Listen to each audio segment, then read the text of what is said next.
Aleshores, l'energia. Evidentment, a l'ICFO sabem que hem d'anar cap a les energies renovables i cap a quina ens centrem, doncs, cap a aprofitar millor la llum del sol. Aleshores, la llum del sol ja fa anys que s'aprofita i segurament vosaltres heu vist aquestes plaques solars que són, doncs, precisament es veuen molt perquè són robustes, són fosques i també per aquest motiu no estan normalment en la part dels edificis, doncs les façanes, les parets laterals, totes aquestes parts normalment no ho tenen, en canvi sí ho tenen els terrats.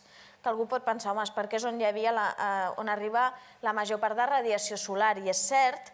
El que passa que també penseu, per exemple, edificis com l'Hotel Ars, de la Barceloneta, és un gratacels, és molt alt i per tant té molta superfície a la façana i a les parets laterals que també li arriba molta radiació solar i algú pot pensar, i per què no l'aprofita? Es podria vestir de molta més energia de la que fa actualment si és que té aquestes plaques només al terrat. Bé, doncs no sé si ho esteu pensant, a algú ja se li acudirà que la raó és possiblement l'impacte visual que genera, que trenca tota l'estètica, posar aquestes plaques a la paret en un edifici que és un hotel, que el dissenyador, l'arquitecte han fet perquè sigui ben xulo i tenir molts clients, si tu li comences a posar aquestes plaques doncs et trenques tota l'estètica i és bastant lleig. I a part hi ha una altra cosa molt important a tenir en compte, que és que si aquesta façana té finestres, les finestres, si tu li poses aquestes plaques fosques, és com si deixessis de tenir les finestres, d'acord? Per què? Doncs perquè per aconseguir fer la transformació de llum a electricitat agafen de la radiació del sol la part del visible. És per això que són fosques i també és per això que són molt eficients, però que vol dir que a l'interior no t'arriba aquesta llum del visible, s'està quedant per ser aprofitada la placa. D'acord? Per tant, si a l'interior em queda fosc i per tant he d'encendre l'enllumenat artificial, doncs com mal negoci, no ens interessa. Llavors, què fem? Estem investigant per anar cap a la semitransparència o la transparència total en aquestes cel·les solars.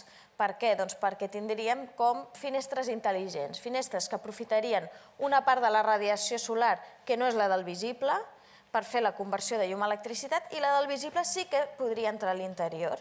I, evidentment, això voldria dir no haver d'encendre els fluorescents o les llums que siguin durant el dia i després, evidentment, solucionaríem el problema de l'impacte visual, perquè seria com si poguéssim recobrir com un film transparent que pràcticament no es pot veure, a no ser que ho miris molt de prop amb molt detall. Aleshores, aquí, si us hi fixeu, una altra cosa que veiem és flexibilitat. No només transparència, sinó també flexibilitat. I per què ens interessa això?